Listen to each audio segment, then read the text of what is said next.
नमस्कार साथियों, हमने पूर्व वीडियो में पूर्वरूप संधि के बारे में पढ़ा था। काफ़ी दिनों बाद हम आज वापस अपने अगले वीडियो के साथ मिल रहे हैं। आज हम अच संधि प्रकरण में ही संधि को आगे बढ़ाते हुए दीर्घ संधि के बारे में अपन अध्ययन करेंगे। देखिए साथियों, दीर्घ संधि।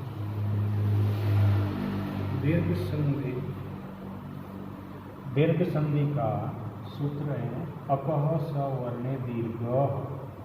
अकः सवर्णे दीर्घः। ये सूत्र कह रहा है कि अक प्रत्याहार से परे सवर्ण अच हो, अक प्रत्याहार से परे सवर्ण अच हो तो पूर्व और पर के स्थान पर एक दीर्घ आदेश हो जाएगा। अब यहाँ पर देखिए अपने पास एक तो आ रहा अक प्रत्याहार। तो अक प्रत्याहार में हम माहेश्वर सूत्रों के आधार पर पता करते हैं। तो अक प्रत्याहार में अ, ई, उण, ऋ, क दो ही सूत्र आ रहे हैं। तो अ से लेकर के क तक जितने भी वर्ण आ रहे हैं वो अक प्रत्याहार में हो जाएंगे। सबसे पहले ई, अ, फिर ई, उ, री और ऋ, ये हो गए अक प्रत्याहार के वर्ण हैं 5। अब उस स्थिति में इससे परे क्या होना चाहिए? अच होना चाहिए। अच के साथ में एक शर्त इन्होंने ये रख दी है कि सवर्ण होना चाहिए। सवर्ण का मतलब है कि यहाँ पूर्व में जो अच आ रहा है उसी का सवर्ण परे होना चाहिए। जैसे मान लो यहाँ अ आ रहा है तो उससे परे भी अ या आ कोई भी सवर्ण इसका वही होना चाहिए।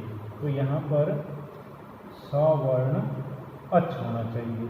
तो उस स्थिति में यदि अ आ रहा है और सवर्ण में भी अ आ रहा है तो दीर्घ क्या हो जाएगा? आ। यदि ई आ रहा है उससे परे सवर्ण आ रहा है तो दोनों के स्थान पर क्या आ जाएगा? दीर्घ ई। उसी प्रकार से ऊ से परे सवर्ण ऊ आएगा तो दीर्घ ऊ आदेश हो जाएगा। री से परे सवर्ण री आएगा तो दीर्घ री आदेश हो जाएगा। और यदि मान लो री से परे ली का दीर्घ भेद नहीं होता है तो ली से परे ली आए या ली से परे री आए या री से परे री आए, कोई भी कंडीशन में है वो दीर्घ री ही आदेश होगा। क्योंकि री ली वर्णयोर अमित सावर्ण्य वाच्यम से हमने री और री की सवर्ण संज्ञा की थी। तो री के स्थान पर यदि कोई दीर्घ आदेश होता है तो वो दीर्घ री ही आदेश होगा, क्योंकि री का दीर्घ भेद नहीं होता। अब देखिए, अब हम इसका उदाहरण करते हैं।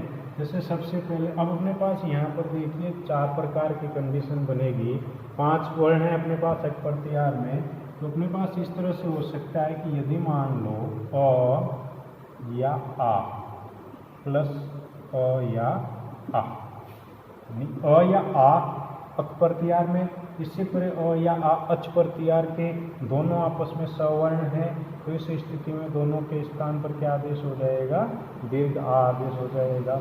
उसी प्रकार से यदि मान लो यहाँ यह आ जाता है ई या दीर्घ ई प्लस ह्रस्व ई या दीर्घ ई इक्वल टू दीर्घ ई, दोनों के स्थान पर दीर्घ ई आदेश हो जाएगा, क्योंकि इक प्रत्याहार में उससे परे सवर्ण अच आ रहा है ई। उसी प्रकार से यदि मान लो ऊ या दीर्घ ऊ या दीर्घ ऊ आ जाता है तो दोनों के स्थान पर क्या आ जाएगा? ऊ आदेश हो जाएगा। और उसी प्रकार से री या दीर्घ री या ली, तीनों में से कोई भी वर्ण हो या ह्रस्व री, दीर्घ री या ली, तो तीनों के स्थान पर इन तीनों में से कोई भी हो या इन तीनों में से कोई भी हो तो तीनों के स्थान पर वो दीर्घ री ही आदेश होगा, क्योंकि री का भी दीर्घ भेद री ही माना जाएगा। री का स्वतंत्र रूप से कोई भी दीर्घ भेद इसका नहीं होता। अब देखिए अपन उदाहरण करते हैं। तो उदाहरण में सबसे पहले जो उदाहरण है वो अपन ये करते हैं, हिम प्लस आलय। हिम प्लस आलय। अब यहाँ देखिए म में अंत में क्या आ रहा? अ आ रहा। ही महलंत अ प्लस आलय। अब देखिए यहाँ पर अ आ रहा अक प्रत्याहार का, उससे परे आ रहा है अच प्रत्याहार का, और आ दोनों आपस में सवर्ण है, तो अक से परे सवर्ण अच आ रहा है, तो अक से परे सवर्ण अच आने के कारण दोनों के स्थान पर क्या करेंगे, अपन दीर्घादेश करेंगे। तो अ से परे आ रहा दीर्घादेश क्या हो जाएगा, आ आदेश हो जाएगा। तो ये दोनों के स्थान पर दीर्घ आ, इधर ये लय, इधर ये ही और ये म। अब इसको मिला के लिख दो, ये रू बन जाएगा हिमालय, हिमालय। तो ये अपने यहाँ दीर्घ संधि हो जाएगी। उसी प्रकार से कपि प्लस ईश, कपि प्लस ईश, यहाँ देखिए क में ई आ रहा है, तो क हलंत ई प्लस ईश, तो अब यहाँ पर ई आ रहा अच प्रत्याहार का,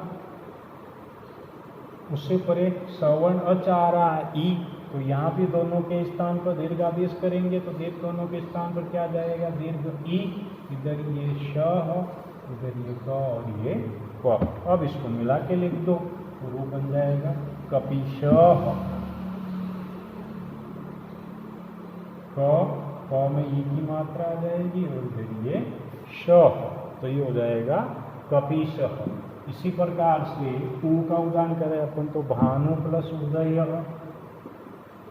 भानु प्लस उदय, तो यहाँ पर देखिए न में क्या आ रहा, ऊ प्लस उदय, तो ऊ से परे ऊ अच प्रत्याहार का, उससे परे ऊ सवर्ण अच है, तो दोनों के स्थान पर क्या आदेश हो जाएगा, दीर्घ ऊ आदेश।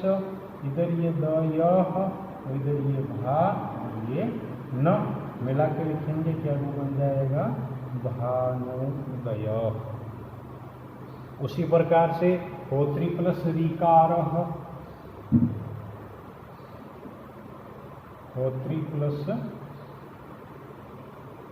ऋकार, तो यहाँ पर क्या आ रहा, र आ रहा री, हो ट हलंत री प्लस ऋकार, तो री से परे री, री अप प्रत्याहार का, उससे परे सवर्ण अच आ रहा है, तो दोनों के स्थान पर क्या आदेश हो जाएगा, दीर्घ री, इधर ये कार, इधर ये हो ती कार। अब देखिए यहाँ पर नलरी का हालांकि उदाहरण नहीं पूछा जाता, लेकिन कई बार क्या होता है, प्रतियोगिता की तैयारी कर रहे हो, उसमें अगर इस प्रकार से प्रश्न आ जाता है, तब ये थोड़ा सा होता है। जैसे होत्री प्लस ऋकार आ गया, होत्री प्लस ऋकार, अब अपने री और री से परे री सवर्ण आ रहा है, उसके स्थान पर तो हम री कर देंगे। अब समस्या यहाँ हो जाती है, अब क्या करें, तो यदि अपने व्याकरण में अपन ने पहले पढ़ा हुआ है, थोड़ा सा ये ध्यान रखें, री और री दोनों की सवर्ण संज्ञा होती है। अब यहाँ पर पहली बात तो सवाल ये उठ जाता है कि कौन सी संधि करें। अब संधि कौन सी करें, क्योंकि ये री प्रत्याहार में आ रहा, री अच प्रत्याहार में आ रहा, दोनों सवर्ण है कि नहीं है।